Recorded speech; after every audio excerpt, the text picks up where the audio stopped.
the power is the ability to define reality. Okay. STEM, humanities versus STEM. Okay, let's deal with the whole, the university. Let's deal with the whole first. University. Now, university, roughly the word uni, unit, one, verse, song, sound. One song, one verse, one sound. Therefore, a university is there to put in all of these faculties to create a nation, a society that will include largely on the rough end, on the other end, right? You have the STEM, right? STEM are science, hard science, technology, engineering, and mathematics. They deal with the concrete aspect of nature. And then on the other end of that spectrum, you have the humanities, the ones that deal with largely the abstract the abstract aspect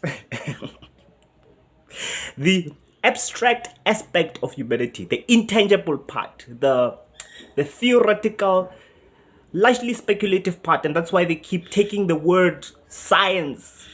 You know, the STEM, they have this authority to the word science. You know, you could just say I'm doing science. And, you know, the world where we are now, they assume, okay, sharp, he's doing hard sciences, he's doing mathematics and stuff like that. You know, it could be social sciences, but, you know, they took over the word science, knowledge. No, because they can calculate it, they can put experiments, they can prove it. They put up a bridge up there, and you know, you can test it. It's a hard science. With us, the lawyers, the religious, the leaders, the artists, our science is speculative. It's only time can test it. That's why we have to deal with history. So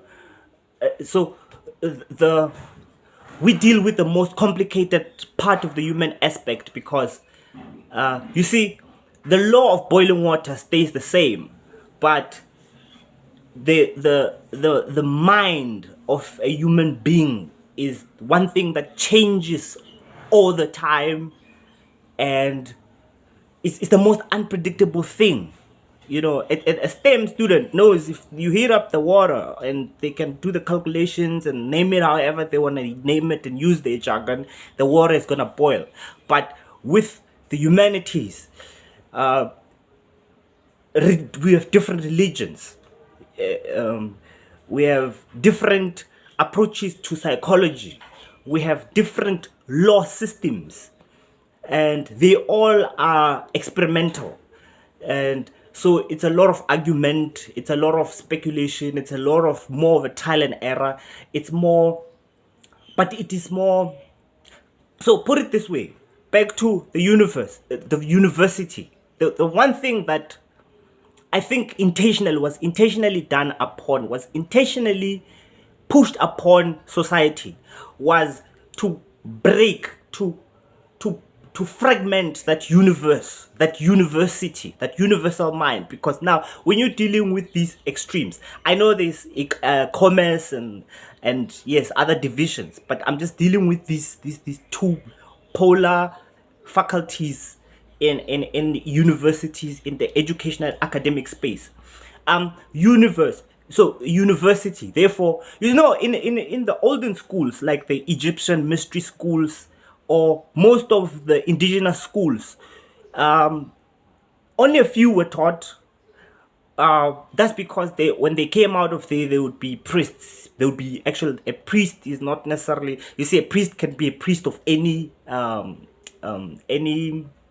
spiritual or any social group, you know. So you can have a priest of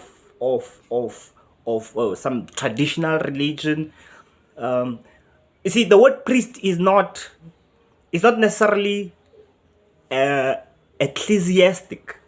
It's not necessarily a Christian manifestation. It's just that you see now, because our colonizer, remember now, different parts of the African rock, but our colonizer in the south was a Christian. And therefore, in order for me to decolonize, in order for me to become black conscious, in order for me to Sankofa, to go back, the first, at face value, I will have to now, in order for me to figure out why I think and how I think, I have to examine my school system. And my school system was a Christian school system. You know, we went to Bible, and then after that we went to life sciences. And here's now where that fragmentation was pushed upon us. Now, a simple thing, right? Humanities, once again, Bible, right? Religious studies, right? And then you have the STEM, the science, right? Same in an hour, 2 hours, you'd attend Bible class, and then you'd attend life sciences. At life sciences, you're told that the world began with a big bang, right? And then an hour later, remember you're a child, and this is authority. And an hour later, or 30 minutes later, the bell rings, and now you're taught that the world was created. You told about the story of Genesis, right? It was the word, the voice of God. And then some will come and justify it and say, no, it's all Big Bang. Bang is a sound, and God was using words, so it's just interpretation. Doesn't matter. When we look at the dates, what we find is a conflict, a fragmentation that is supposed to now, for some reason, work together, but it's created a cognitive dissonance. It created a short circuit for us, whom it's not complete for us. It's not whole for us, you know. And some of us are stuck there. Like, this is coming from the same authority, but it's opposing. How am I supposed to work through this thing?